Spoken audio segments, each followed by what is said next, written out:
বেগম খালেদা জিয়ার জীবনে এমন সংকট কখনো আসেনি। দিন কয়েক ধরেই হাসপাতালে পড়ে আছেন। কখনো শোনা যাচ্ছে অবস্থা খুবই নাজুক, আবার বলা হচ্ছে সাড়া দিচ্ছেন, নিচ্ছেন ওষুধও। তার হাসপাতালের সামনে ভিড় করেছেন হাজারো সমর্থক।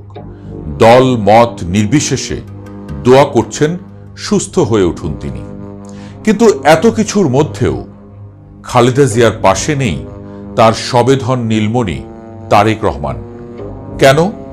ফেসবুক স্ট্যাটাসে নিজের অসহায়ত্বই যেন স্বীকার করলেন ভদ্রলোক।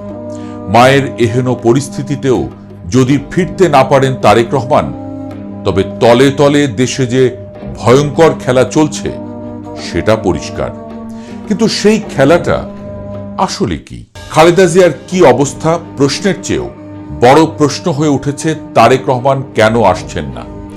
কি বিপদ হতে পারে তিনি দেশে ফিরলে? নির্বাচনের আগে আদৌ ফিরবেন তারেক রহমান? সব প্রশ্নের উত্তর নেই কারো কাছেই। তবে একটা বার্তা পরিষ্কার, ভয়ঙ্কর বিপদের আভাসই পেয়েছেন তারেক রহমান।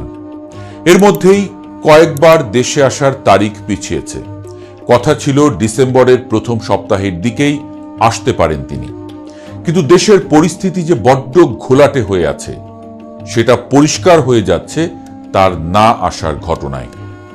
সরকার রাজি, দল রাজি, কিংবা দেশের কোটি সমর্থকও চাচ্ছেন দেশে ফিরুক প্রিয় নেতা।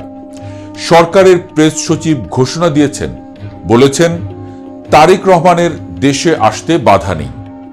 তারপরও কেন আসছেন না তারেক রহমান? এটাই এখন সবচেয়ে বড় প্রশ্ন হয়ে ঘুরছে। ওটাও স্বাভাবিক। কেউ কেউ বলছেন দেশের ভেতরে থাকা কোনো ডিপ স্টেটের ইশারায় তারেক রহমান ফিরতে পারছেন না।